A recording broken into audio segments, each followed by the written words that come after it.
It's also, there's like a little balance I have to strike of it can't be too easy to say because you might accidentally say it with other syllables. Siri's still Bard and around. Siri are both. Yeah. Well, the accidental triggers on Siri go hard. Yeah. So Yeah. maybe that's... Yeah, because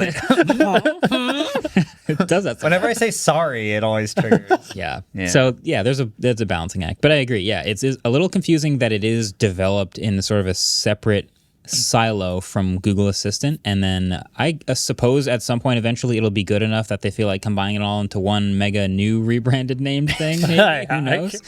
But I feel like they're just going to name it Siri eventually. Yeah. That's the loop we're going to encounter. it'll be called Google Messenger.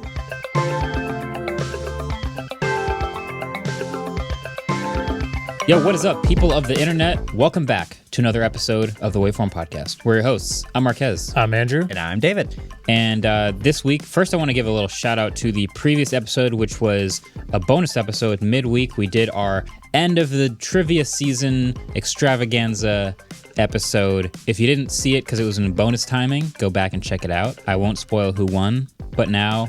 It was chaotic. It was chaotic, of course. And now trivia scores are reset. 0, 0. Carry the one. We're So- tied, baby. We're all tied again.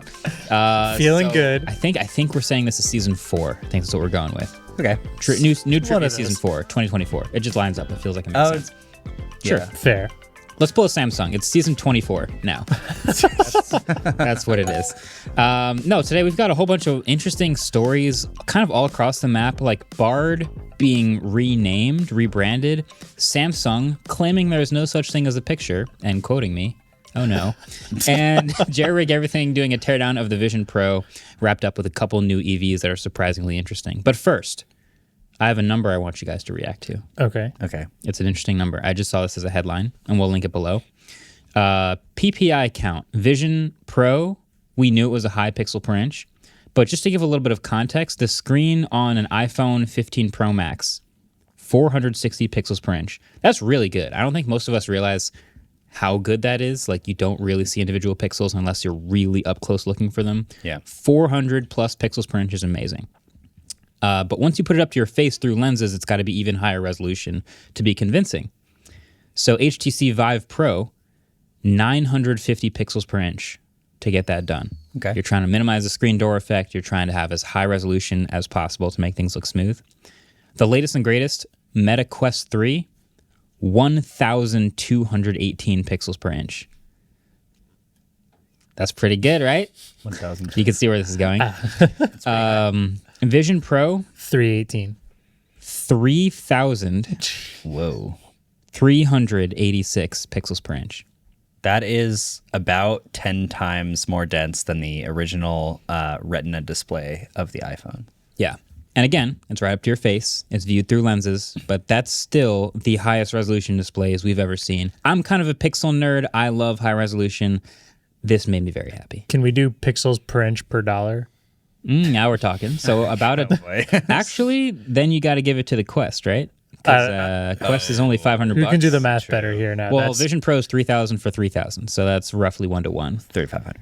3,500. 3,386 pixels per inch, $3,500, give or take, right? 1 to 1. Quest 3 is $500, and you're getting 1,200 pixels per inch. So that's a win for the per dollar category for Quest. That's true. Why would you ever buy a Vision Pro? Well, because you have more dollars to spend. You want more pixels. That's a fun thing I'd open the episode with. Anyway, okay, first story I want to talk about. YouTube adding, testing a color filter. Then you actually saw this on your feed. Yeah, it came up on my feed. A color filtering feature. I will say I never would have noticed it unless David mentioned it the other day. Yeah. Because you saw the article about Yeah. it. Do you want to explain what it is? Sure. YouTube loves to make random experimental features. Some are very useful. Evergreen. Like summarizing your chat or summarizing your comment section. Some are questionable, as this one kind of is. Basically, the feature is that for some users, this is just being tested on some users, and Andrew happened to be a lucky user picked out by YouTube. You now have an option to sort your feed by the color of the thumbnail with 3 different colors. You can either sort it by red, green, or blue, RGB. In practice, this is strange. Vibes only, you know? Purely Purely vibes. Yeah. So if you click one of them, it basically just shows you a bunch of thumbnails where the primary color is a certain color. There's a Verge article on it, and the test image that they showed. The first video was the autofocus Model 3, the red review. Model 3, yeah. And then a bunch more videos that just had a lot of red in the thumbnail, which says nothing about the contents of the video. That's what I was thinking. Like, you're clicking a thumbnail and then it's over. You're watching the video. It could be a red video. Like, if I'm, okay, it's a red car review. Sure, there's a lot of red in the video, but often that's not true. Yeah, on YouTube. yeah. So I don't It's just really, in the thumbnail, so it doesn't even mean the video is. Yeah. Like, so when it came up on mine, it just said craving something new, and then had 3 circles, red, blue, green, and said create a feed of videos based off color and enjoying exploring. Let's go. create an aesthetic grid of red thumbnails. It's just like, yeah, a temporary like search of just like color, thumbnail color base. Yeah. Thing is, I'm not mad because I would never have thought about something this stupid, but because like, I don't know, some dumb, stupid stuff is just kind of fun, but it's also just very strange. And I think they're just bored. I think YouTube, if there's one thing that I've learned about YouTube over the years, like we've actually been privileged enough to get some behind the scenes and like talk to people who work for YouTube.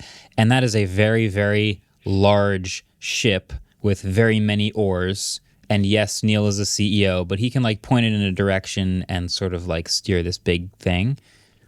When they're so gigantic, any changes they make are at scale, no matter what they do. So if you have a tiny little change that affects 1% of the users on the site, that affects 100 million people. Like that's just what happens. Right. And so they run these experiments all the time where they're like, we just want to kind of see what would happen if, and they'll run an experiment that's like 0.01% of users. And if it works well, maybe 0.02%. And sometimes it makes it to the whole site. Sometimes they just go, yep, no more like button counter, no more dislike button counter or whatever. And it's the whole site. And that's a huge sweeping change everyone talks about. But I feel like they run these tiny little experiments all the time that nobody talks about that are just as pointless feeling or even dumber than this one. Yeah. I think they added the Chrome game to it at some point, like temporarily, the dinosaur game, and then it went away. I don't know. It's very interesting. Yeah, I think like my best guess at what this would attempt to be is we've talked about it. We weirdly talked about it not that long ago, but old sites like Stumble Upon, where it's just kind of like, hey, we're trying to get people to some new things. Maybe your feed's a little stagnant. Maybe the people you're subscribed to, you're not enjoying as much. Here's like an opportunity to find some people. Why they decided like, here's just the I want to find people with red thumbnails right now is the route they went.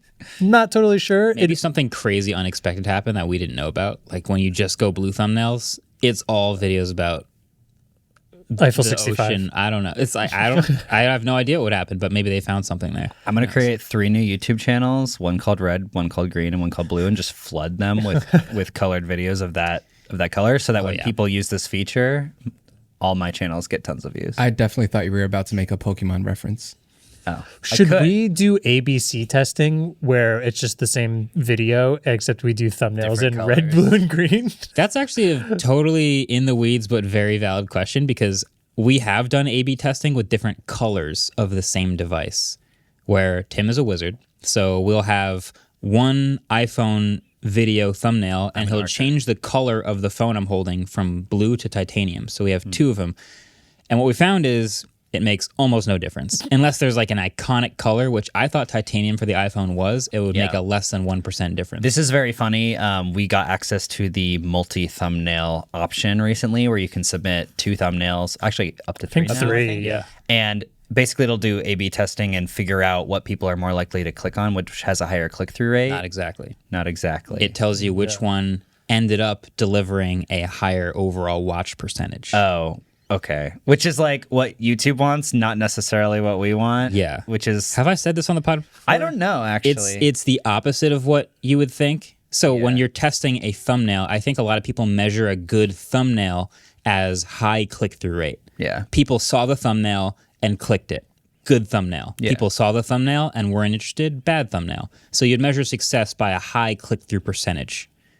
And what YouTube is actually giving you when you A/B test is not the percentage at all, but it's the average watch time of the viewer that clicked that thumbnail. So let's say you have thumbnail red, thumbnail blue, and people watched 50% of the video when they watched thumbnail red, but they watched 80% of the video with thumbnail blue, you would think thumbnail blue is the winner because you want to reward that really good metric.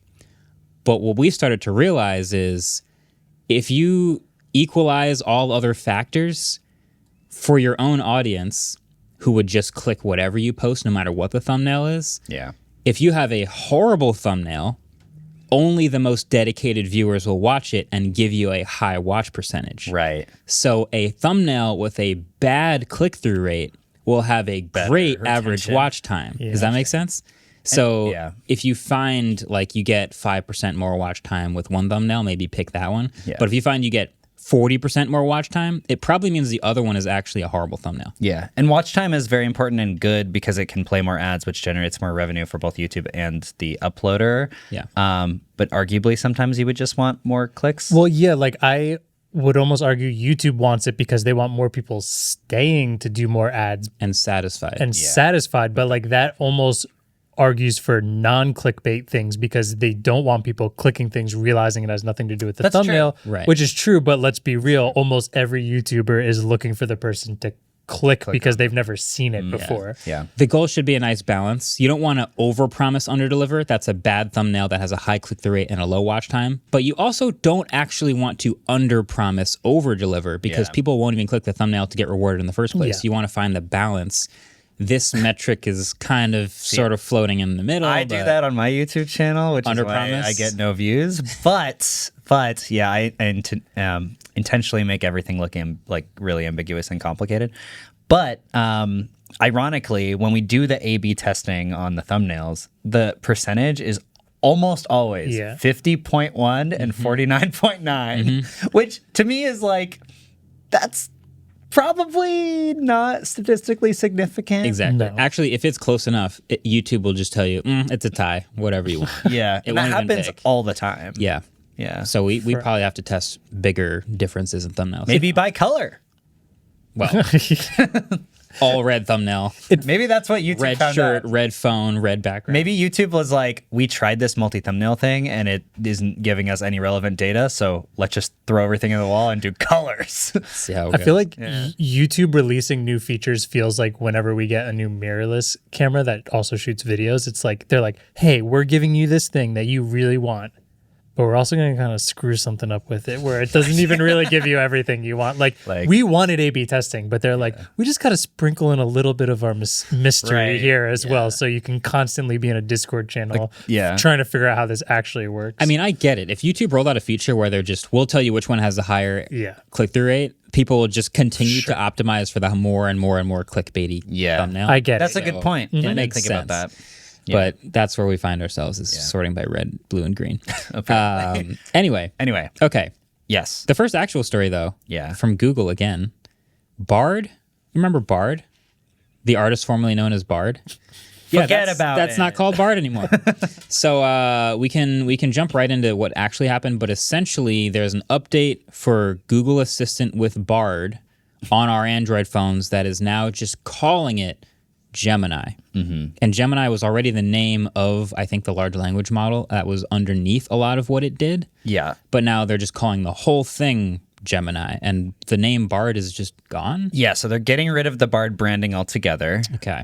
Which is the most Google thing I've ever heard. Toss that one You know, out. develop some brand identity for a year and then just be like, JK, and make it a whole new one that's also not Google Assistant when they already had the Google Assistant branding since 2016. Anyway, what's happening is they are basically rolling out a mobile app for Gemini, which is called Gemini Advanced, that uses Gemini Ultra 1.0.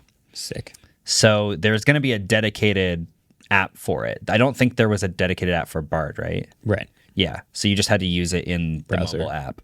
Yeah. In the browser. So yeah, that's basically the news. It's kind of very Google to just like throw away this brand identity and name and everything. I will say though, we have been testing Gemini Advanced with Ultra 1.0 for the last like couple of months On a couple different phones. on a couple different phones, and it's been really, really good, at least for me. Yeah. I've been using it for research purposes, and I do fact check everything it tells me. But it hasn't really been hallucinating almost at all, which has been really useful. And I've been looking at very niche things that I need for specific videos that I'm working on that are really hard to like Google correctly. Ellis could have used that for the prices of 1975 VCRs. Yeah, if it was able to link him to things. Yeah, I can source maybe a little. Yeah, but I was able to say like, explain this to me like I'm 12, and it will actually give me analogies. I love that. It's pretty awesome. Yeah, there's all kinds of hacks and things that work really well with it. I love it. I think we're all kind of expecting this to be a thing across all the assistants, the mobile assistants. Siri is long overdue for an update. There's all these rumors we keep seeing about a large language model and a big Siri update and all these helpful functions. I think they would be awesome to see that also. Bixby kind of... Bixby's... I don't know why that wasn't part of the Samsung AI update. It was kind of confusing how Bixby didn't get any love, but then there's tons of AI all around Bixby. Yeah. Whatever. Anyway, so Google Assistant, yeah. I think I've used it again for a lot of similar stuff to you. And I mean, Gemini 1.0 with Gemini Jesus, Ultra. I'm going to... Yes, this is the thing about rebranding. Wasn't it Gemini with Ultra Gemini 1.0? with Ultra 1.0. I've been using Gemini. Yeah. And not Ultra to be 1.0. confused with Will Smith's movie. And it has a lot of overlap with the stuff that I was using Google Assistant for, but it also actually didn't do some of the things that Assistant did do. So it's like picking up mostly where Assistant left off for me, and it does way more of that fun stuff, like explaining things and generating things. But I needed to like loop in. You can't everything. do home control and stuff with it. That's like Yeah. So like this is sort of the whole like what's going on, my brain's starting to hurt thing that's going on with the Google Assistant thing is like everyone just assumed that Google was just going to add large language model capabilities to Straight to Google the Assistant. Assistant. Because Google Assistant, the like Hey G branding has very strong brand recognition. It's been around since 2016. It's in a ton of like smart speakers. It's in people's cars and Android Auto. Like they've been using that hot word, and the Google Assistant logo is recognizable to most people. Yeah. So for them to like be developing this whole separate thing on the side just feels very strange. I assume that they were doing that with Bard so they could develop it and make it not hallucinate and lie to you before they coupled it in with Google Assistant, which has the ability to like control your home smart stuff. I don't really know why they didn't just keep developing Bard until it was ready to couple in with Google Assistant. I knew they were going to kill Bard at some point, but why are they rebranding it already? I have no idea. Yeah, the branding thing is confusing to me. Yeah. I was just, as someone who hasn't gotten to test it, so I have no real input in this. What I will say is Bard is a great name, but I'm very sad they're getting rid of it. I would much rather, when it gets to that point, hey Bard, yo Bard, what as the like wake up word, hey G, the full thing is extremely annoying to say, and I feel like I just mumble it to the point where now it doesn't really recognize me anymore. Hey Gemini is going to be annoying. If there's someone in the future who watches this also, where that No. I don't think there isn't a hot word for this smart. well, if it does go to, do you think it just gets? You said if it eventually pairs. I with think Google eventually Assistant? it's going to be Google Assistant powered by Gemini. Okay. Yeah. So it's still annoying Google to say. Yes. I want Hey Bard. That's so much better. Well, you can forget about Bard. He's dead. Yeah, that it's also there's like a little balance I have to strike of it can't be too easy to say because you might accidentally say it with other syllables. Siri's still Bard and around. Siri are both. Yeah. Well, the accidental triggers on Siri go hard. Yeah. So Yeah. maybe that's Yeah, because it does that. whenever I say sorry, it always triggers. Yeah. Yeah. So yeah, there's a balancing act. But I agree. Yeah, it's a little confusing that it is developed in sort of a separate silo from Google Assistant, and then I suppose at some point eventually it'll be good enough that they feel like combining it all into one mega new rebranded named thing. Maybe. Who knows? But I feel like they're just going to name it Siri eventually. Yeah. That's the loop we're going to encounter. it'll be called Google Messenger. I just want to read a Hangouts. quote. I just want to read a quote from like the press release that they sent me. All right. Bard will be called Gemini, and we're rolling out a mobile app and Gemini Advanced with Ultra 1.0. It's not confusing at all. Okay. So it's a lot of words. Sounds like some startup event where you're just like, I think I understand. I'm too embarrassed to ask if I Oh, wait, I understood just have a theory. Because Gemini is a constellation now, Yes. and we always see the stars to represent the AI thing. Yeah. Maybe that's why. They had a reason why they called it Gemini. They publicly said that. David, why do they use the twinkly stars to represent AI? I'm going to Japan to find out. Oh. Yeah, I'm interviewing the guy who invented the emoji in Japan on there. Is he going to explain everything? I hope so. I hope so too. That sounds sick. Okay. Yeah. I want to know how big the team at Google is that just names things.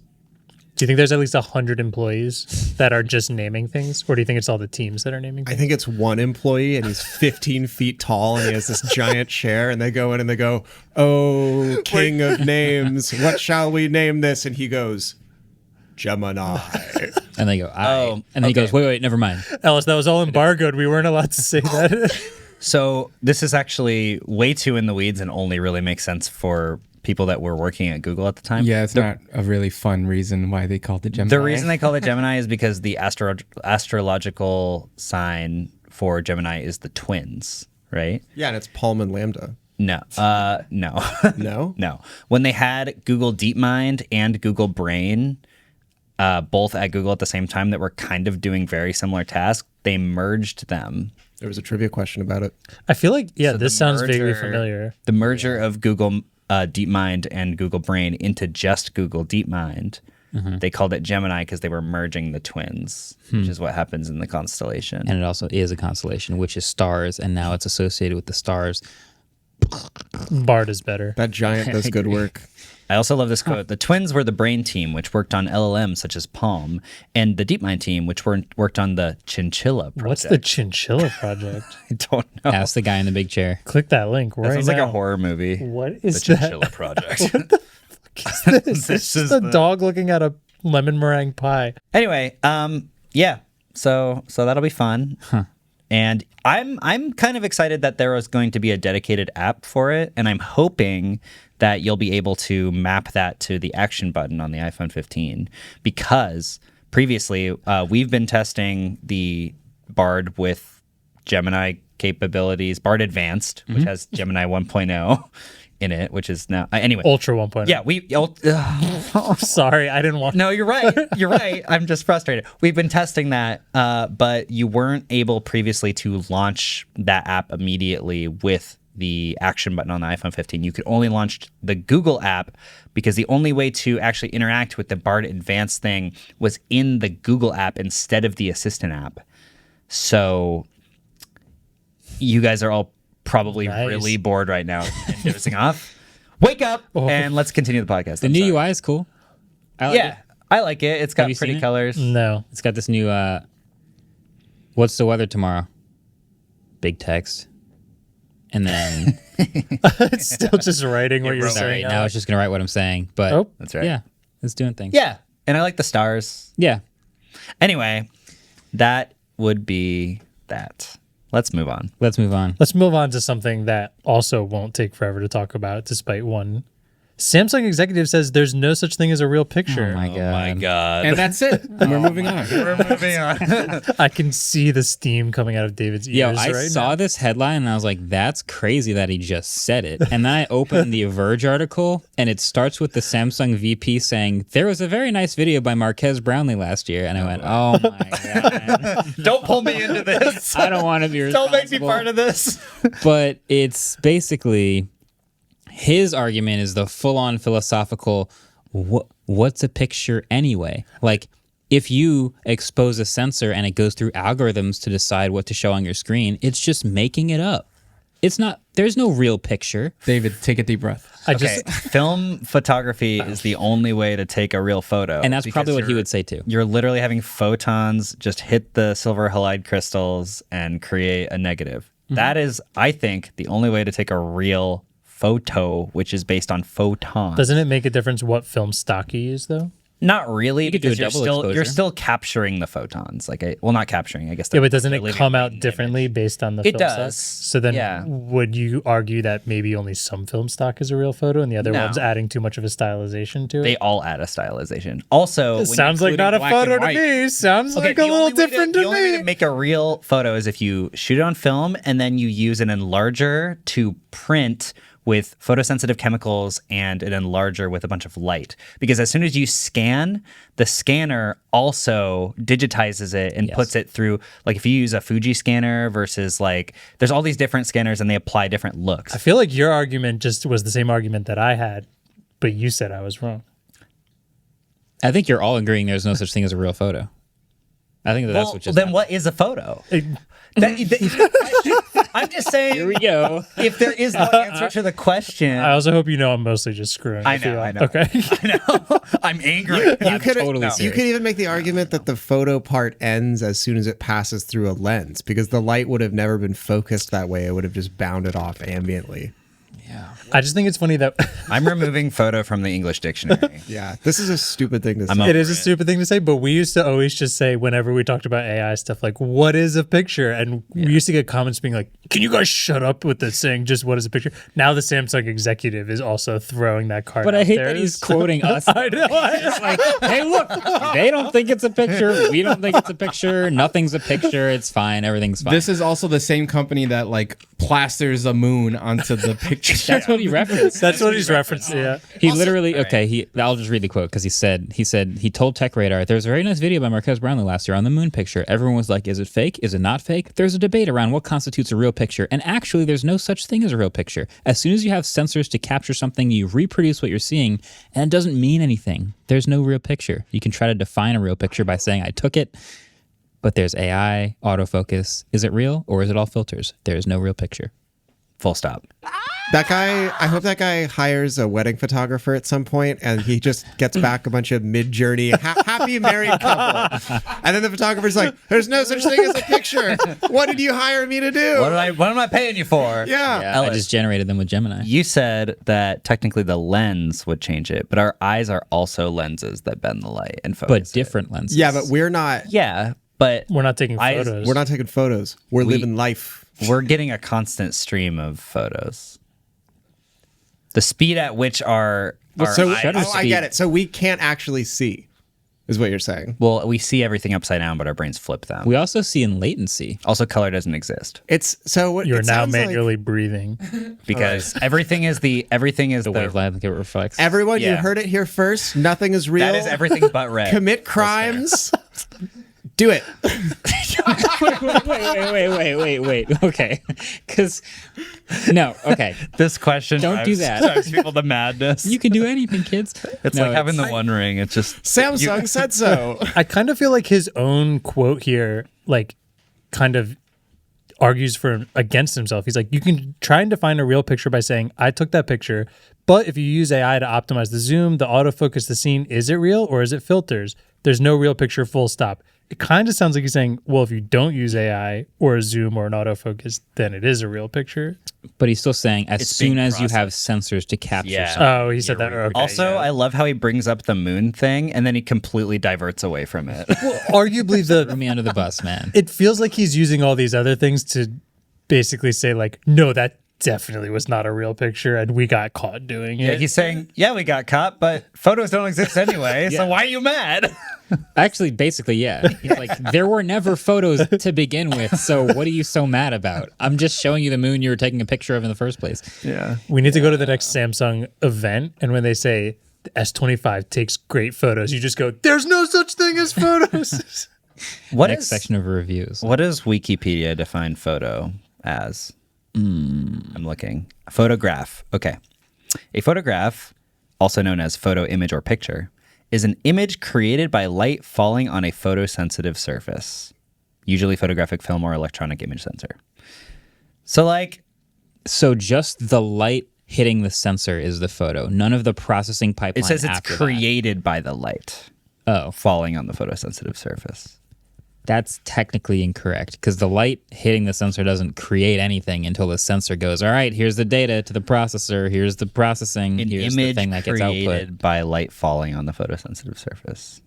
So the light, it is created by it because the light falls on the CCD sensor or on the. But if it's off, nothing happens. It doesn't fall. Light never falls. I like I that gotta, I'm gonna edit definition. this Wikipedia page. I like that definition because no matter what processing the camera's doing, it's still A photo. It's still working. Like there's an input, which is the light on the sensor, and then there's an output, which is a file that we can see. We can say it's a displayed. photograph. Exactly. With the moon thing, for example, those pixels were not informed by light hitting the sensor. They were Right. informed by light hitting a sensor at some point somewhere else. But then at that point, it's the same It's as a composite. Photoshop. Yeah, which we've all decided. Although everything else is Oh, a Marques is composite, going too. to rock my All world the parts right of the now. image are- They only showed up there because of the way light was hitting the sensor. And then it said, "Oh, moon." Yeah. But Because of the way the light it's a- hit the but sensor. that's a meta decision and not an image No, it's decision. a Samsung decision. It was automatically triggered by the light hitting a sensor a certain way, That's true. along Yeah, with all no. the rest of that. But here's my argument, and we might have to cut this.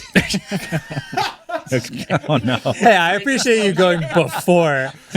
But If an actor is on the cover of a magazine Okay.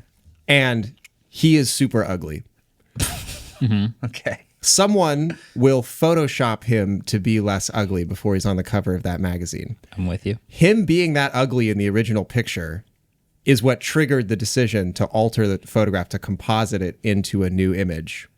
And it's the same thing where something in the original image triggered a compositing behavior. But we would all say that's not a real photograph. He's actually ugly. Right. So that's how I feel about the moon thing. It's like, yes, you're right. Something happened at the input stage that made it do this work. But because the actual image work is a composite job, Yeah. I'm saying not photo, which is why I like the Okay, I have Wikipedia something to bring up to you Image based on that, Ellis. Okay. Yeah. So almost every smartphone uses multi-frame HDR now. And Right. So having composite. having an image that is either too bright or too dark informs the phone to need to take multiple shots, and Right, create which a it then composite. composites. I was just also going to say So- so many phones do just automatic skin smoothing, which is essentially the exact thing you were just talking about. Okay, so recognize phones aren't pictures. So phones are not photos, but but photos are real. photos are real. Photos are real, guys. So Full stop. I would say you're not a real photographer unless you have a real camera. That's how we go. Welcome to the Goalpost podcast. Where we've moved it so many times. Am I the only one that agrees I- with him? Love to gatekeep. No, I think I kind of technically agree with him in that my definition of a photo, like if you just have light hitting a sensor, but it's off, nothing happens. And I think the second that the sensor is on and has to turn that light information into data, Electronic signal. it is being processed and it is now in the realm of no longer actually No, it's a photo. a photo. Yeah, I would say it's not a photo. That's not a photo. Yeah, Yeah. because wait. it's being Okay, processed. if we go by the Wikipedia definition, which I think is a good one, I think it's a safe one. I it wouldn't say brings it's a us good back one. to reality a little bit, right? It's like if we go by this and it just says an image created by light falling on a photographic surface, such as a photographic film or electronic image sensor, we can just say everything is a photo, but like a smartphone photo was heavily altered by AI or multi-frame HDR. So things are all things are photos, but how were they altered? I like that. So the output isn't a photo? No. No. I can't wait for the next Verge article It where is an the altered photo. How about It's that? an altered It is photo. an altered photo. An Which is altered why photo. it has a little watermark of stars that you can then but only remove. the AI, only the AI Yeah, ones. Until you automatically remove it. Every photo is an altered photo unless you take it on a real camera. It's Schrodinger's images. And actually, those are altered too There are no photos. because of JPEG compression. Anyway, So wait, what? we officially have gotten nowhere. this is a 6-hour podcast. We're No, probably gonna we, have to. we have gotten somewhere, and that is a stupid thing to say. Maybe don't put that in. Maybe but wow, that if is a you're stupid an thing to say. executive, don't throw us under the bus like this. Oh, I feel like they're already getting ready to quote Marques for the next time they talk about this. for the So, next yeah. one. Yeah. That would be a mistake. Credit us all, please. Yeah. Or don't. Comment in the comment section about what a real photo is. I think it's a great time to take a break. I think I need a smoke break.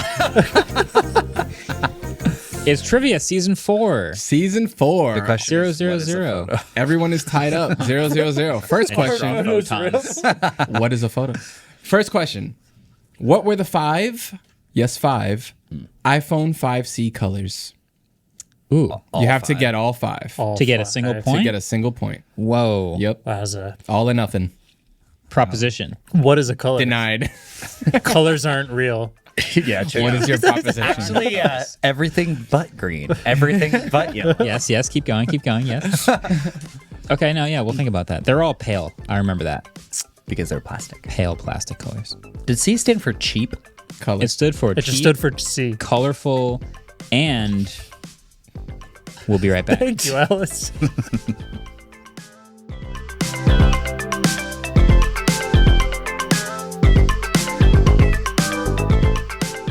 This episode is brought to you by Visible Wireless.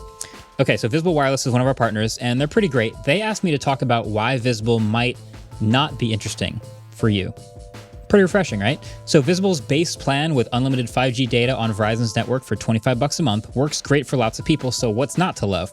Well, they're all digital, so you do everything from managing your plan to getting customer service right in their app.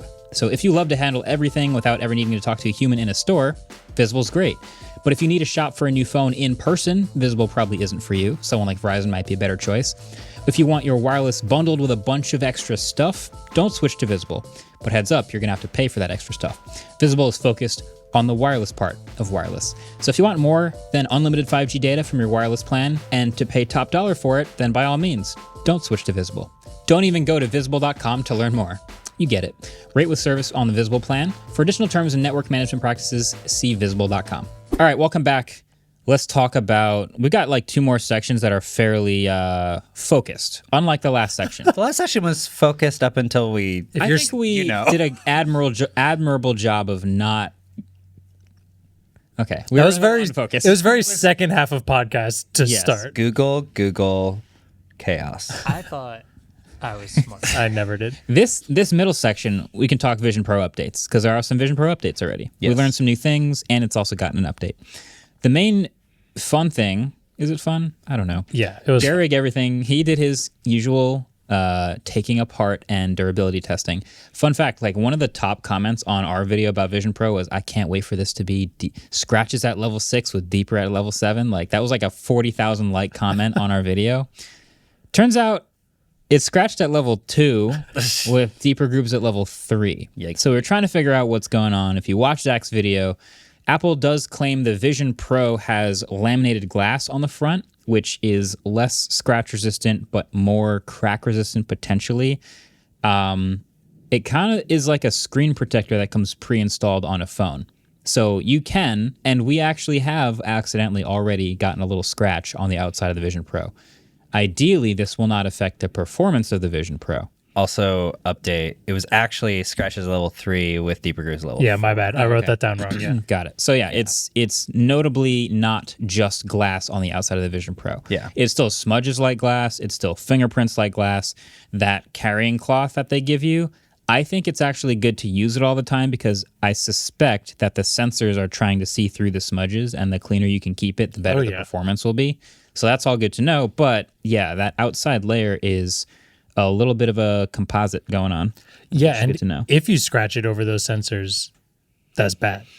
Yeah, we were talking about Apple Care for this thing, and Apple Care for the Vision Pro is $500, but what it gets you is $500 off of replacing the outside glass. So it would normally be like $800, but now it's $300 with Apple Care. I guess like it's a little different. So it's $500 over 2 years. If you break the glass, it costs $299 to replace. So if you break it one time, it costs about $800, which if you break it without Apple Care, it costs about $800. Yeah. But it's a little better if you plan on breaking it more than once in 2 years. Right. Because then you only pay another $300. Right. That's like the worst Apple You're Care. basically losing money if you don't. You should get Apple Care if you plan on breaking it more than once. Basically. over 2 years. Over 2 years, yeah. The thing is, and this is one of those new form factors for Apple anyway, where we're about to get a lot of data on how often this thing breaks. When you pick it up, I think a lot of people's instinct is to pick it up by the light seal, but it's just a magnetically attached like lightweight plastic thing. Yeah. And if you pick it up by the light seal, you could just drop the headset. You have to like remember to pick it up by the metal. And it's kind of weird to pick it up by the glass on the front because I think I'm smudging it every time I do it. So it's kind of an interesting learning curve there. I would say like, well, when we have the dual loop one on, that's easy to just grab the top loop because it feels right. But yeah, all the time I'm like, oh, I'm about to pick up the glass. I don't want to smudge it. So I just pick up the light seal and then like it like starts falling off and Yeah. I catch it. Yeah. It's Yeah. With the Quest, I just grab the front. I don't care because it's just plastic on the front mostly. During our demo sessions, they specifically were like, put your thumb in the center where the nose bridge is, and then put your other fingers on the top. So on the metal part, Yeah. you pick it up that way, and then you do that. But it's like, that's so specific. says real, you're holding it wrong Yeah. vibes Yeah. too. Apple has had specific holding instructions before. We'll put it that way. Yeah. Yeah. So watch Zach's video. It's linked in the description. It's pretty detailed. I would never be able to do what he does with a knife in the Vision Pro. So No. It's also really cool because he like rips all the cloth interior and the screens out, and like seeing the inside of it, even he says it's like it's beautiful inside. It's just how well it's put together. It is. People kind of gave me a little bit of flack for that when I said this thing is very efficiently built. It actually is. Even though, yes, it is metal and has a lot of glass, and those choices are not efficient, but with those things that they've decided to do, the thing is tightly compact. Maybe us humans aren't efficient enough for the glory that is Vision Pro.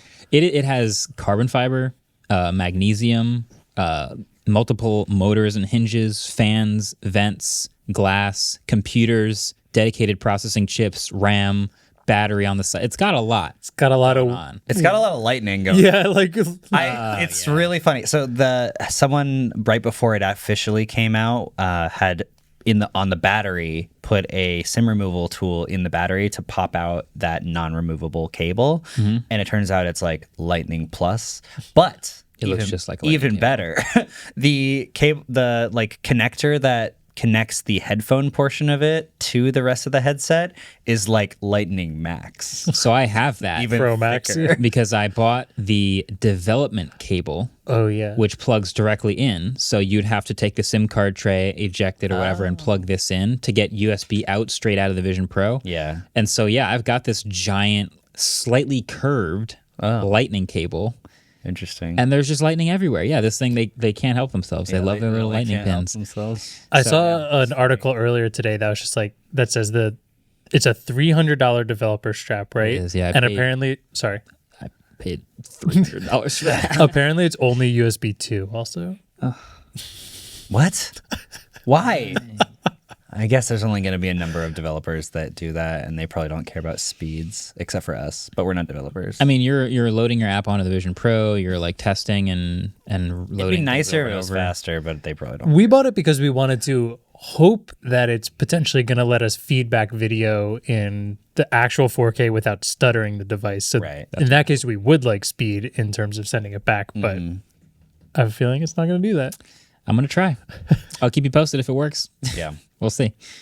Yeah. No, Casey's video on the Vision Pro is also pretty incredible. Have you seen that? Yeah, He that's great. like walks around New York City, and everyone's got a different like angle to look at Vision Pro. His was just like walking around with it and seeing people's reactions, like vintage Casey around the city. And some of the scenes in that video are hilarious. Like him in the donut shop.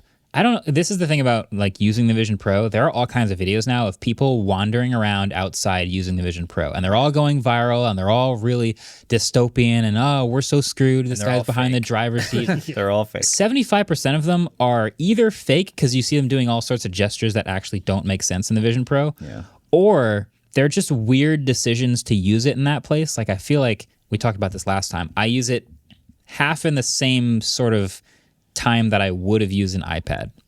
Like there's a video of a guy crossing the street, like moving windows around. Like I wouldn't be on my iPad crossing the street, moving windows around. Yeah. But you could in the Vision Pro, so they're doing it. Anyway, Casey has this scene where he's in like a donut shop and he like loads up the dinosaur demo, which comes pre-installed and literally like has the butterfly land on a donut, and it cuts back and forth to like him with this incredibly immersive experience and a dinosaur and a butterfly landing on a donut, and what it it cuts to looks the like to outside people. and there's people like watching a guy like holding a donut up. It's like it doesn't look. It's hilarious. I love that video. I want to know how loud his volume is on that, because that is just dinosaurs roaring at like very loud It's the levels. loudest app on the Vision Pro. Yeah. It's so loud. I love Captain Disillusion had a tweet about somebody using it on the subway, and he said, when out in public and someone glances at me for a microsecond too long, I rush to check if maybe a strand of hair is slightly out of place. I could never do this. Wearing Vision Pro in public is a choice. I have been very vocal about my desire to use it on a plane. I have to admit, there's a little part of me that's a little worried about what that looks like, Yeah. but I'm going to do it anyway. I think that it will become normalized, you know? I think normalized in Not in public, like on the agreed. plane. That's Probably not on the exactly what I was subway, gonna say. But on the plane. yeah. Yeah, Yeah. Because you'd have an iPad on the plane or Yeah. an iPad in random places, and that's fine. Yeah, I don't think it will be. Yeah, it will not be normalized as this like walking around that we're seeing people, especially because you have to like if you actually want Windows to do anything, you have to pinch them and bring them with you, or else they just disappear. Yeah. So it literally makes no sense. It's been really funny. People have been like, this is the only product where I can legitimately lose virtual displays throughout my house. Like, Yeah. where did I leave that? There was this really funny viral photo where someone was like, oh, that's where I left it. And YouTube was just in front of the toilet. that's exactly what happens, and it just stays there. It just stays there, which Yeah. is incredible. It's a feature. Yeah, it is a feature because a lot of people like the idea is throughout your house in different like media centers, like in front of your computer hub, you've got certain apps, and then sitting on the couch, you've got a giant screen like where your TV might be. And for that kind of use case, that's pretty cool that you can just use one headset to like replace a lot of products. Yeah. Again, it is only an isolated device that you cannot enjoy with anyone else in your life. So if you're lonely and sad like me, maybe it's a great product. But for everyone else, it might be a problem. I have a bunch of things that have been coming to my mind over the past couple of days that I think I may turn into a video, which is what I think would be the best things to improve for the next Vision Pro. I don't think it's going to be a yearly product necessarily. Like we got AirPods Max like years ago, and we're still waiting for the second gen. true. Like I think Vision Pro is going to live for a little while before we see the next one. But for the second Vision Pro, one of the things you're talking about, shared experiences, I think that would be such a natural and enormous advantage for Apple is to make everyone with Vision Pros be able to share experiences with each other. Yeah. To be able to look at the same object in the same room. Now, you might not think that's particularly useful, but let's say I'm in an office in California and someone else is in an office in Mexico, and we both open the same 3D object in front of us and we manipulate it and show it to each other. Just that connecting of the same thing 100%, would be like huge. I was surprised that that's so far not really a thing, agree. right? That's one of the most like the comments I've seen the most is just like cool. It has a lot of these other things and it's super well made, but like my Quest 3, I can go visit someone who's nowhere near me and we can do something together. Yeah. And like that's Those such games- a cool part of VR. What's that called? Something play. room. There's a something A rec room. Yeah, rec room. Oh. It's hilarious, but it's the fundamental purpose is you are in the same room as someone else wearing the Also headset. VR chat. Yeah, all these things. They're hilarious. They're super fun. So like that, I'm shocked that that doesn't exist for Vision Pro. There's another app, the Sky Guide, which is like all the constellations in the sky. They have a laser pointer feature, so I can like point at the lasers and like show them in the sky. But like no one can see one what can I'm see looking it. at. I'm like pointing lasers What's at the the sky. point of the laser Oh. if nobody else can see it? Yeah, exactly. So that's like my number one. Number two is you can leave windows around your house, for example. When you pack up the Vision Pro and bring it to a new place, like let's say your office, you can start opening windows again and they will disappear from your house and open in the new place. So if I have Safari open at home and I go home, or sorry, so if I have Safari open at home and I open up a window and I put YouTube in front of the toilet and then I drive to the studio and I open it up and I open up Safari, it's still there and I need to either grab that window from there or try some other things. So I want to be able to have saved environments where the pins load back up where I was. I agree. So I can come back home at the end of the day. And even though I use Safari at the office, it's YouTube is still pinned in They're front like of the toilet. expecting that you're only going to use it in one space, which is kind of silly. Yeah, Did you ever play Skate 2? Or I think Skate 3 did the same mechanic. I don't think so. In either of those Xbox games, you could drop your board and just like run around on your feet to like climb ladders and stuff like that. And no matter where you were in the game, like you could leave your board miles away. If you hit one of the triggers, you would summon just it. stick out your hand and it would go like, Yep. that's what we need. Yeah. No, that's what's happening. That's what's happening. That's what's happening. You're summoning. What I all want to of your do is stuff. be able to leave Oh, the like skateboard and then have a new skateboard for this new part and then go back to where the old skateboard was and it's right where I left now. it. I get it now. We want to be able to like get home, immediately load up the home environment, and then all the windows are where I want them to be in my home. And then when you get to the studio, it loads it up and they're all in the studio. Yeah. in the I just find it funny that I now also have to clean up my virtual world as well as my actual house. You can just say, hey, S, close everything. And it will. And then your life ends. And then everything closes, including you. You will be ended. When The you Vision die Pro in gets AR, dimmer and dimmer and dimmer. The field of view starts shrinking.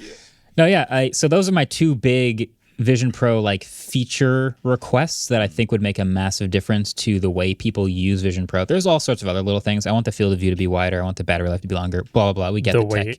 The weight, sure. But, you know, I think that might be a video we end up putting together. I think Yeah, it'd be it's interesting. truly wild to me that they don't have more share play stuff. Yeah. Because it seems insane that they could easily be like, oh, we both have an 80-inch TV now that we could just like watch together, but we don't actually have to have a TV there. The closest thing is FaceTime does let you share your view, because obviously you can't hold things up to your camera when it's your persona. So you can hit this button where it shares your view, and then through a window you can see the first person view of what the front of that person's Vision Pro sees. So that's just like the regular, you do that on an iPhone. You know? Yeah, I was gonna say. Yeah, it's just like flipping your, but it's two hands instead of one because it's on your face. So that's kind of cool, but it's not what we were hoping. I feel like that's me saying like, Claire, let's both watch this movie together, and I watch it in that, and then I give her an iPad that's showing what I'm Yeah. seeing, and she could just watch it on the iPad. It'd be cool if they had like family groups, and then you could set up what apps people could automatically see. So like if you were okay with your partner seeing what you had open on Safari or whatever, you could just say they can always see my Safari windows floating. But then if you had another app that you didn't want them to see when they walked by, they wouldn't see it. So Yeah, the thing about Vision Pro and many other Apple devices is Apple does not want you to share them. They want you to buy another one. Yeah, true. And that's the most like iPad thing ever. They Like, don't have multiple profiles on the iPad, and that Yeah. is the most obvious. It's the most obvious thing. Buy your kid an iPad. I just separate learned that from the other yours. day. It's Yeah. insane. So they want you to buy another iPad. Yeah, And I think the Vision Pro will forever be that also. As long as it's Apple doing Apple things. painful. Anyway, there is an update to some of the software. It's still in beta, but there is a developer update to the Vision Pro. I don't even know if they have an OS number. Is it like 1.1 Vision or OS something? 1.01, I think. So the main thing that people are noticing is it's improving the personas a little bit. I looked at the before and after some they were posting, and it doesn't look that different to me. Yeah. But this is the one thing that is so notably in beta that people are keeping an eye on how the Yeah. personas evolve over time. So it's evolving over time. Yeah. It has begun. They're going to continue to make these look, I imagine, slightly more realistic and slightly more complete over and over again over time. Oh, it is 1.1, not 1.01. Okay. Yeah. But still beta. Yes. So, Beta. Yeah. Developer. So there's that. And then- Keeping an eye on it. Also, before this 1.1 update, if you forgot your Vision Pro password, you were just boned. Like there was nothing you could do. Yeah. So, but now they have a way to reset the Vision Pro if you forget your password. Through your iPhone or just like on it? I'm not sure. Okay. I just know you now can. Okay, that's which is good. Great. Yeah, because I have what's the ID called again? Optic ID. I have that, but every time you boot it up, you do need to put in your password or passcode. Yeah. So Yeah. that's good to know. All right. Yeah. Vision Pro updates, everybody. It's Yeah. happening. Another update I would love for the Vision Pro is Yeah. to never see it on my social feeds ever again. Because for the last week, there has been no other content, and I'm really annoyed. We say that as we talk about the Vision I Pro for know. the 7th podcast. Don't worry, I episode. got your OnePlus 12 review coming right up. Thank you. That's We nice should little scrap combo that. breaker. Nice little combo breaker for your feed. Thank you. I got you. I need it. All right. We do have a whole nother section that is totally focused after the break. So before we get into that, let's do trivia. I think I should make that pause longer and longer every time. The trivia pause. Before we But get before we into get it, into it, let's do trivia. And I just can't. Have you seen? Okay, so the NBA. Sorry, this is a No, go for it. the NBA highlights. The guy who voices over the NBA.com highlights every day on The YouTube. Goatmentator. Yes, he's got this like incredible style where he like says, and you know, here I'll just play an example. He'll go over the NBA highlights for the day, and at the end of every video he says, and that's been your NBA.com top 10. And people started noticing he started saying it faster and faster every single time. Derek Favors with the big smash, #1 on the NBA.com. Dude's got more range than a cell tower. Watch him go off the glass with class to send the game into OT. Russell Westbrook, number one on the NBA.com. As a goat. So anyway, we're doing the opposite of that. That's for the fucking trivia amazing. stuff. But he does go, ka. Wow. He only does that for himself, and I love it. Yeah. Wow. All right. I don't remember. Epic. Yeah, that's where we were. Are the lights doing different things? They look a little brighter. It's because David was singing. Oh. Ah. Oh, that's literally why. Ooh. Nice. All right, trivia. And just because I want to kick off this season with a bang, we're going to make this question worth 3 That's 3. points. Tres leches. Let's go. Are you ready? I'm What are on. the 3 leches? That would be a good question. Great. Leche numero uno. Sorry. Okay. Yes. What is? Yes. 3 points. Yes. 3 points. Such a good Samsung, one of the biggest companies in the world, can have its name translated into English as 3 stars. Each one of those stars represents something. Oh my god. What? Just send it. That's it. 3 things. We all have to name 3 things. The answers are going to be so what good. What does each star Life, liberty. stand for? Pursuit of happiness. I don't. Okay. Wow. This is a real shot in the dark. Sorry, I had to come up with a question really fast, and it. No, I love it. I love it. I love My it. sister. We'll be back after this break. Cybertruck, the R2, and the Porsche Taycan. All right, let's go. Okay. We'll be right back. We'll be right back.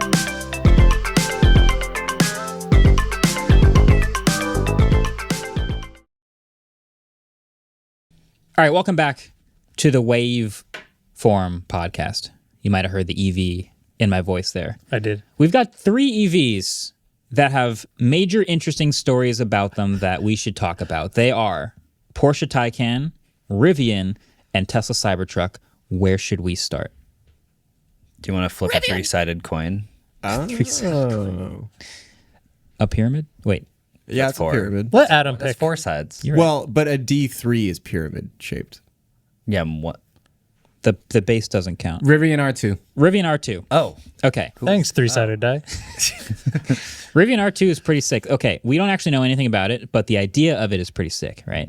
So we got this announcement. March 7th, we are going to learn something about this next Rivian platform. But this entire time, and we've interviewed RJ on this podcast before and talked about it, is Rivian has been very clear that the Rivian R1T and R1S are built on the R1 platform, and they are their most capable, most premium vehicles.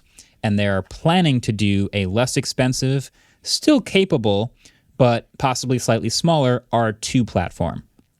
That's all we know. We know nothing about the vehicles that will be on the platform or any of the details. And March 7th, we're going to find out some of that stuff. And I'm excited. I think we're all excited. I have a question. I'm very excited. Did he specifically say smaller? And I'll tell you why I'm asking. That's a good question. I would have to double check. He might not have explicitly said smaller. Well, good. Let's just pretend he didn't say that, so then I can speculate here and Okay. make a conversation out of absolutely nothing. Okay. Okay. So Engadget had an article that said the R2 platform is expected to start with a smaller SUV, but then said reportedly about the size of a Jeep Grand Cherokee, which a Grand Cherokee compared to an R1S is Smaller. barely, very similar sized. The Wagoneer is the big one. Yeah, but still the Jeep Grand Cherokee. I'll pull up. You've seen Is that the car? current Grand Cherokee 3 rows? I don't think it is. I don't think it is, but it's still fairly big. Have you ever been on Car Sized, right? Yeah. Really awesome website if no one's ever been to it, where you can put I 2 grew up cars on it. and they go right next to each other. I grew up on a Grand Cherokee. Yeah, but a Grand Cherokee has changed size a Okay. lot since I thought then. you grew up in Jersey.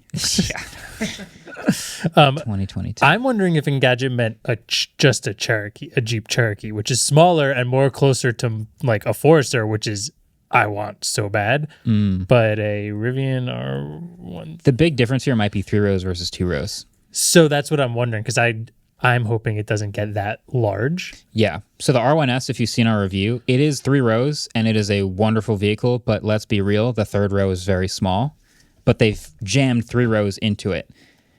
That's the very Cherokee- similarly sized, right? It is similar, but you got a couple inches off, and it's 2 rows. So now you have 2 normal full-size rows and a big trunk, Yeah. which I think is what a lot of people also want. So that's what I'm wondering. Like, if it's just the like less capable version, it would still be very similarly sized, but maybe doesn't have triple motor and max battery pack and like all these crazy like crawling features and like off-roading and whatnot, which I hope it's more of a just smaller version. I think that's what RJ means by less capable. Like the R1T right now, the flagship, the launch edition, this thing is a quad motor, 800 horsepower pickup truck. That's the Cherokee. Yeah. That's a lot smaller. Yeah.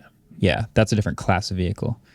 Yeah, I think what he means by less capable is you could easily go single or dual motor. You can go less horsepower. You can go less crazy tire setup. You can go even less crazy features. Like the thing has a flashlight on the door and a Bluetooth speaker under the armrest and all sorts of other things. And he was clear mostly about them wanting to keep the adventuriness of it. So they might choose to keep some of the fun frills that make it characterful, the headlights, the front trunk, etc. But yeah, it'll be a balancing act for them to like cut corners that meaningfully reduce the cost, but don't meaningfully reduce the character. That's why I think it would aim towards smaller size, because like if the rumor seems to be 40 to 60, and I feel like if you have something that's only a couple inches smaller and that big, that's a much cheaper. Or maybe that rumor's just totally wrong. 40 to 60 is interesting. Like when I look at their range right now, they're at like Model S and X prices with their flagships. So to go down to 40 to 60 is right around Model 3 and Model Y. So maybe. I feel like I'm psyching myself out to what I want this to be and worried about it. Yeah, I would love like a Subaru Outback style car or a sedan, as I am a city dweller. And unfortunately, I don't think that's happening until the 3rd generation. I mean, an Outback wouldn't be that dissimilar. I think just Forester, this. sorry, not an Outback. Well, yeah, I think a Forester even more so would be the like a regular smaller Cherokee. version of this. Yeah, Which I could Which I'm get hoping down for. with for Yeah. sure. I would love. I could That's what put I that in the want. city. Still a pretty good range, still quiet, Yeah, smooth, lots of storage. I would like that. Yeah. That's what I'm hoping for. Yeah. Yeah. So the way that there was a leak about the day that the event was going to happen that was very hilarious.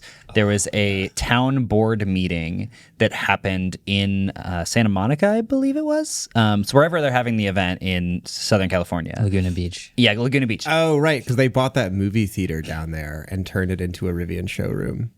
That's not what happened, but I mean that's not how they found out about the R2 platform. Sorry. Were you just saying? I was just saying that's like where they do all They're their in the area. okay. their stuff. Yeah, there's like spent a lot of summers in Laguna Beach. I know the area very well. There's this movie theater that had been there since the 60s and everyone really loved it. And then Rivian, it had changed hands a few times. Rivian eventually bought it and they were like, "Oh, that's cool. They're going to like have a Rivian branded movie theater." And then they were like, "Psych, it's a dealership." Nice. Damn.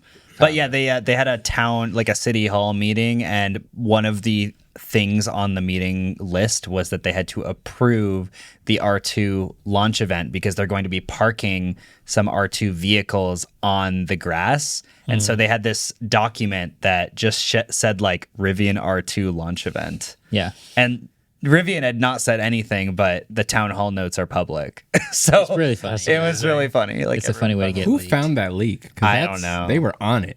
No, yeah, you never know who's maybe some random person who works for the town is going to be like, wait, R2? Yeah. Right. Someone there probably likes No, Rivian. no. Laguna Beach is like when you're everyone there is very wealthy. And everyone there loves EVs. So it's the only place I've ever been where like I'd say like 60 to 75% of cars on the roads are electric there. Wow. Jesus. And it's all the like the rare ones, like what's the brown one I like that no The one else- Lucid? Yeah, you see a lot of Lucids. The brown one. That was the best way of describing a Lucid ever. The Lucid. What's that long brown? That long brown one that I am a fan of. Yeah, it's not Mustang Mach-E country. It's like Rivian and Tesla. Every time I'm Fiskars. in Southern California, every other car is a Tesla. Yeah. Generally a Model Y or Model X. Yeah. We get it. You're from Cali. No, there's But a not lot. from Southern California. That's going to be prime R2 from country. the east side by Nevada. Okay, wait. So speaking of premium EVs, there's two others we want to talk about. Yeah. Taycan or Cybertruck? You can go Taycan. Taycan. Okay. All right. Yes. There's I a am- Taycan facelift. Yeah, I'm really excited about this. I can't afford it, but I'm really excited about it anyway. So the Taycan we already knew was Porsche's premium EV sedan. It's still expensive. It's still going to start at like 106 grand or something like that. But it got a facelift, which has new, more efficient, higher mileage, and faster models. And they charge way faster, which is really impressive. I mean, if you find the charger that will support this exact thing. Which they said they're like installing. Or Of course, they're always installing. Yeah. They always say they're installing them. But the details are there's the base Taycan, which now has a 79 I think that's the same size, a 79 kilowatt hour battery on the small end. Yeah. But there's a 93 kilowatt hour option, and there's now a 105 kilowatt hour option. Yeah. And so you're getting now well over 300 estimated miles. I think the Turbo S is 390 miles of range, I believe is the number, and also does 0 to 60 in 2.3 seconds and has up to 940 horsepower. Holy crap. Still dual motors, still a Taycan, still looks almost the same. There's like one or two aerodynamic bits that's different, but also the charging curve for these new batteries, thanks to new cooling, is crazy high. I think they get up to 320 kilowatts, and they stay at 320 kilowatts for not just the first 2 seconds of charging, but for a long duration of the charging. So that's awesome. We're seeing something like 0 to 80% in 18 minutes. And that's 0 to 80. Yeah. Imagine you pull up with like 12%. You want to charge up to 50% real quick. That's like plug in, go buy a snack, and you're good. Wow. So that's exciting. That's the type of innovation we hope to see with EVs. Again, they don't build their own charging network. You're probably not going to get those speeds through an adapter at a Tesla supercharger. That's just the realness. Are you rapping? That's just the real situation. But yeah, no, I'm excited about the new powertrains, new batteries. Can I say something about this? Yeah. All right. If Apple put out a version of the iPhone that was called the iPhone Solar, and then it didn't have solar panels on it, but we're just like, nah, it's just like a vibe thing. Like it just sort of like felt like a solar. We would all be like, that's a lie. You're a liar, and I'm upset. It would only be okay if they already had products in their lineup with the word solar in it. That had solar panels, right? That would make it even worse if they put out one called Solar that didn't have solar. I see where You you're know going. where I'm going. I with know this, exactly right? where you're going. Why the heck are we all going to let them call an electric car a Turbo S? Do they not already have a car? Because turbo in Porsche's lineup just means fast. Insane. But turbo, for the longest time in Porsche language, means the fastest one. I'm going to make this a short point, but I just want to, calling something that's naturally aspirated turbo is one thing. Calling something that is not aspirated whatsoever a turbo is pretty wild. What does aspirated mean? Oxygen? Just an engine that, does not have that doesn't turbochargers. breathe. That forced induction from a turbocharger shoving air into it. Yeah. Got you. Okay. So, yeah, turbo means fast. All right, couple of really fun things about this car. One, it is finally going to have the more integrated CarPlay, which is they say is more integrated and more immersive. So actually seeing one of these is going to be awesome, and I think it would be really great to get one in for review just to play with the CarPlay. Just imagining just a Vision Pro just drops down like the breathing things in a plane. Yeah. Also, there's going to have an option to have this new push to pass button, which for 10 seconds gives you a 70 kilowatt boost. So if you're passing someone on the highway, it becomes much easier to just be like, woo, woo, woo. Do you know what they could have done there to make that sound cool? Push to pass button, boring. Turbo button, then you can call it the turbo without having to worry about having an actual turbo. Is that the better? It should be. They should have just like backronymed NOS and then called it the NOS, but made it an electrical acronym. They could have called it Super VOOC. The more I think about it, and we were talking about this with Miles, the more I think about it, like this is clearly the Turbo S of this new refresh is the Model S Plaid competitor. Yeah. The more I think about it, the more I think this is going to stratify the Tesla people and non-Tesla people, because I think the Plaid is still going to beat this in a straight line 10 times out of 10. But on a track, obviously, this will smoke it because it's a Porsche and it can handle and it's lighter and all this other stuff. And cooling for long laps will keep you at full power longer. But I think full power on this in normal everyday driving will be very similar to the last Taycan Turbo S, which is really fast. Yeah. But the Plaid has this superpower where you can drive around feather-footed for a while in plaid mode, and then you just decide you want to pass, and you stomp it, and you don't need an extra button, you don't need a different mode, you just take off. Yeah. And that, I think, was still going to be true.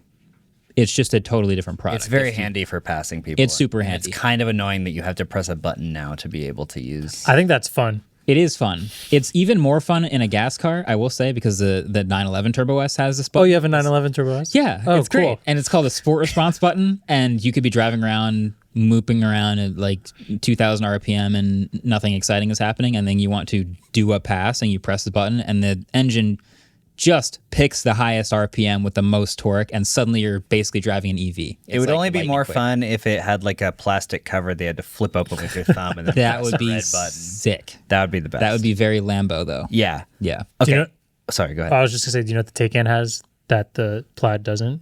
A turbocharger. What? A full steering wheel. True. That's actually not true. Oh, the Wait, Plaid what? also has the full steering wheel now. Wait, it does? Yeah. They You ditched have the to yoke pay already? extra for a As an yoke option. now. Yeah. Yes. The Plaid, I think Less is more. Yeah, the Plaid's going to be heavier. It's going to have it has triple motors. It has a slightly larger battery capacity, and it's a Tesla, so it's a different product. Also, wait, we don't know if this has NACS, right? We don't know, which is something I was very, very, very interested in because that changes a lot. Because It the doesn't big for new me 'cause charging I curve. can't afford it. But if I were to be able to afford it, it would change a lot. Of course. I'm just thinking this new charging curve has got to be through certain chargers, and I wonder what those chargers are. If they're Things that can the regular CCS. Yeah, because Electrify America has 350 kilowatt chargers out there right now, and they'll give the car 350 kilowatts as long as it's asking for it. Yeah. But that's not NACS. Right. So if I want to go do a road trip and I'm just using Tesla superchargers, I think that's still an adapter, which I don't even know if you can get an adapter from Porsche. A lot of questions unanswered still, I would say. Yeah.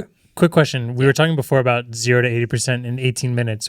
Was there not like the Kia and Hyundais were getting pretty wild numbers on charging rates as well? Like not that far off from that, if not Yes. the same? So percentage-wise, yes. Okay. I think that's the crazy thing. These are much bigger batteries that are getting to 80%. Okay. So like, yeah, I think the Ioniq even had like a really great. I specifically remember 18 minutes. Which I Yes, it think had a was- really high peak charging, and it would spike up 350 kilowatts. But in such a small battery, 350 kilowatts will get you 80% pretty quick. Okay. Where I don't think you're getting 350 miles out of an Ioniq. I think this 390 miles range, like that's Yeah, really that's the crazy. magic of it. So, It also has much better recuperation. Does recuperation mean regenerative Yeah. charging? Yeah. Okay.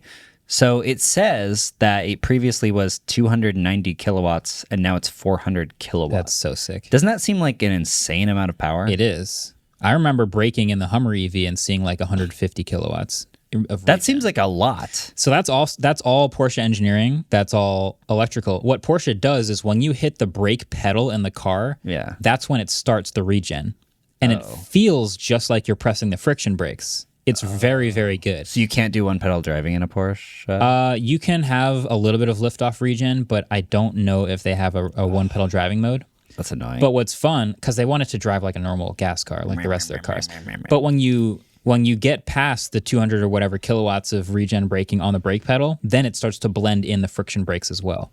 So hearing that this will do 400 kilowatts, I could probably slam on the brakes, and I'm getting all that energy That's back. crazy. Which is awesome. Yeah. That's pure engineering. I guess that is handy because usually when I like take off and have to slow down really fast, the first thing that hits in my brain is, oh man, I'm wasting my regenerative charging. Exactly. So I feel like you'll see the little dial. Well, you'll come on the brakes really hard, and you'll still see you're just getting all that energy back. That's nice. I'm imagining you getting pulled over and the cop's like, "Sir, you're really aggressively braking a bunch." You're like, I'm just just charging." regen, bro.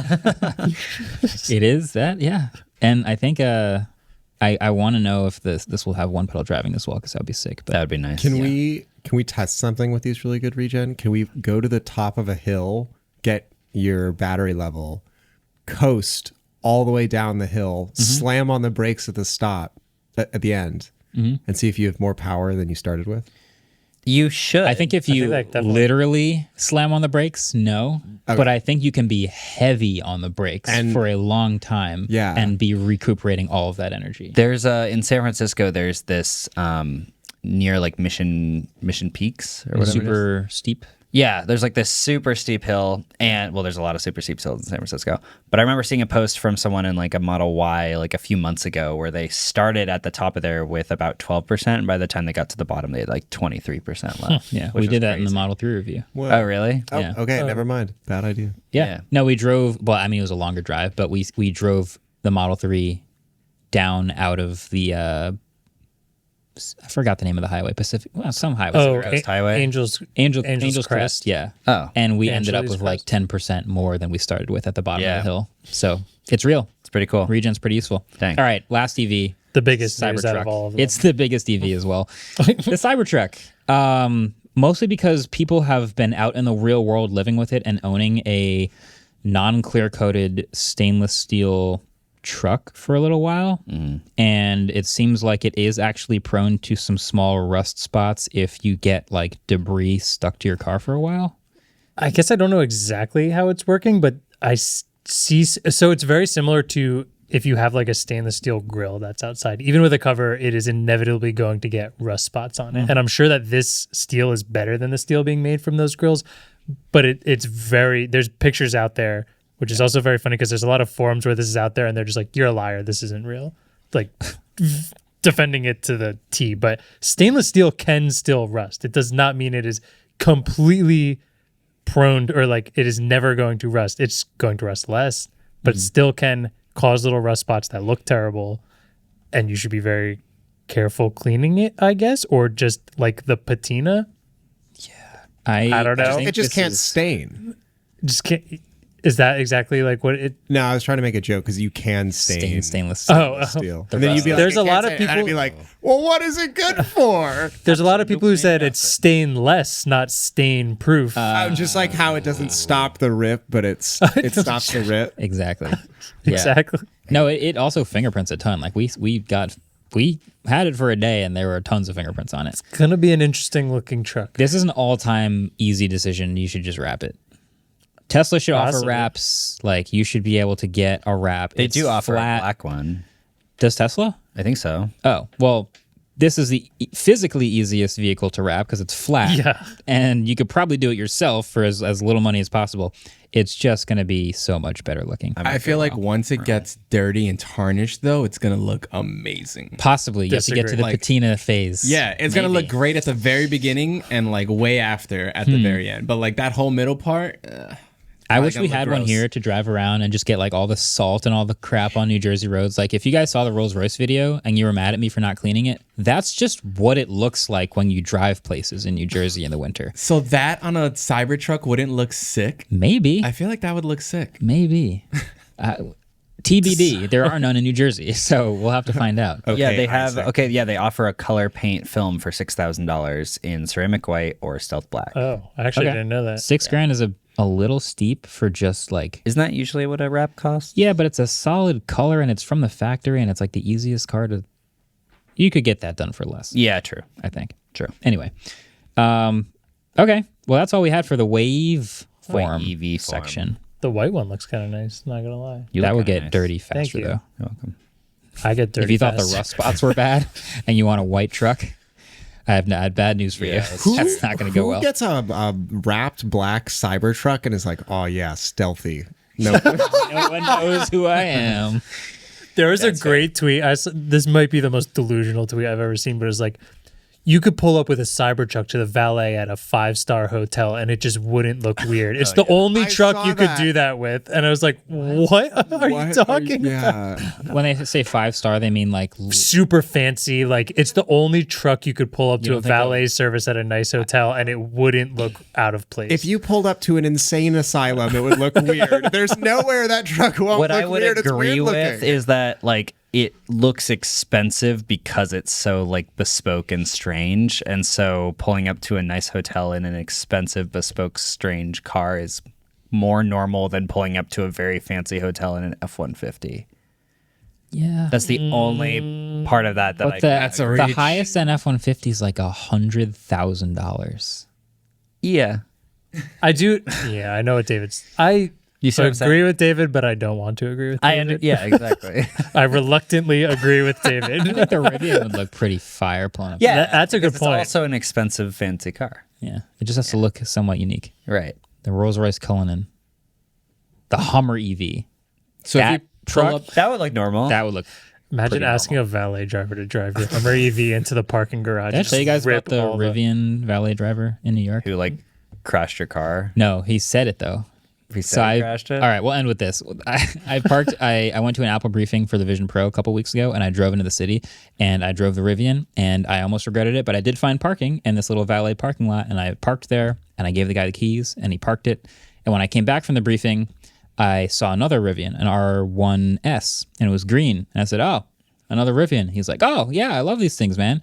But dude, these are the fastest reversing vehicles I have ever driven. I crashed this thing reversing not that long ago. It's crazy." I was like, "Wow, That didn't happen to mine, right? that's crazy, man." And then he's like, "Anyway, here's your keys." And I like went over and like inspected the crap out of my car. Anyway, At least you weren't the test bed for it. good times. Yeah. Good times. But I can vouch it is a very fast reversing. It is the fastest reversing car I've ever driven, Dang. in case you were wondering. Dang. R2 was. better also be fast reversing. All right, it's time for trivia. trivia, dude. So, quick update on the score. Nothing. Nice. Everyone's got zilch, starting Incredible. from scratch. All right, first question. Is that good? What were the first 5 iPhone 5C colors? And I need all of the colors that were released for the 5C. I'm going primaries. I'm not like specifying what type of green it was. Exactly. I just want straight what was the color. And you have to get all 5 or you don't get the point.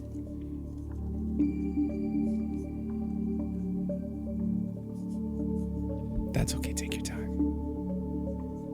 And you don't look so confused. I feel like this one's a gimme. It's not a gimme. It's 5 not is a lot. What? Getting any 5 of anything right perfectly is a lot. What Do are you have the to do first it 5 in, numbers? Do you have to do it in order? Yes. 0, 1, 2, Okay, 3, and programmer. 4. Correct. All right. Flip them and read. Oof. Oh. right. David, what do you got? I wrote Alright. pink, Correct. green, Correct. blue, Correct. yellow, Yes. orange. Wrong. Andrew, what do Well, you I know got? I'm wrong because I don't have pink. Yeah. What do you I have? could have sworn there was an orange. I one. don't have pink. You and don't I have also pink? have orange. Oh, so then wrong, Marquez. Yeah. All right, let's try it. I said green, Yes. yellow, Yes. blue, Yes. pink/flesh/salmon, Sure. white. Correct. Oh, white was right. I have white, And Yeah, Marquez but gets you the have- point. but I have orange Oh, orange, right. and not pink. You So it missed was pink. pink and okay. I said orange. Dang. Dang. Nice. And they were all pale. yeah, they were all like There's a white Easter one colors. Yeah, there's Yeah, a white one. for the C. Yeah. All right. White is every question. color Yo, technically. Score update? Wait, hey. Score update. Marquez won. Yeah. Everybody else. I'm carrying the one by myself. Right? To be fair, Enjoy it. everyone else's score is in a superposition between 1 and 3. But I guess you're in a 1 and 3? superposition Why? between one, 2 and between No, 1 1 and and 4. Wait. Yeah. What? Why? No, they're between 0. Because we Between haven't, because 0 you and haven't, 1. because you haven't answered the next question, which is worth up to 3 points. Oh, right. Question number 2. Samsung can be translated into 3 stars. What do each of those stars stand for? Why would I know this? I don't know. I can't believe a Samsung PR person hasn't mentioned this to you. I over was the just going to course. say that. Also, it's worth 3 points, so rack your brains. 1 for each or 3 total for One all? for each. Not doing the difficult thing yet. This early in the season.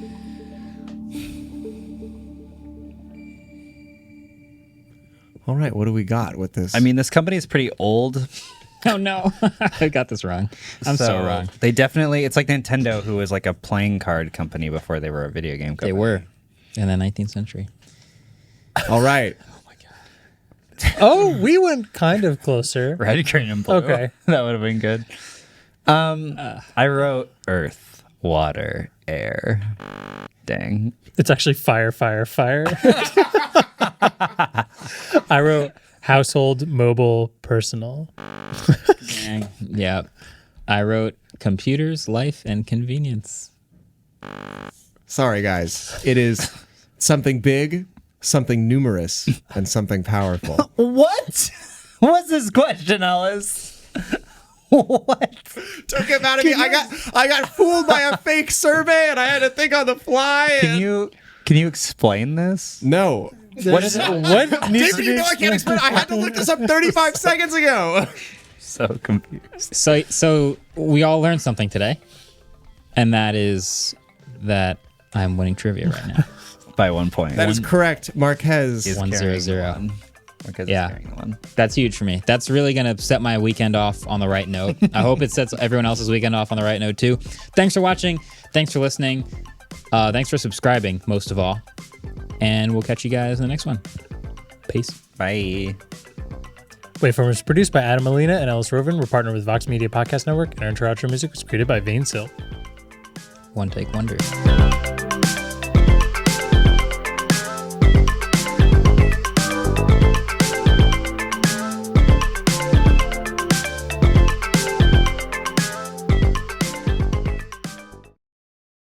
Earth, wind, fire, leches. These were the 3 elements. Earth, wind, and legends. Earth, wind, fire, and leches.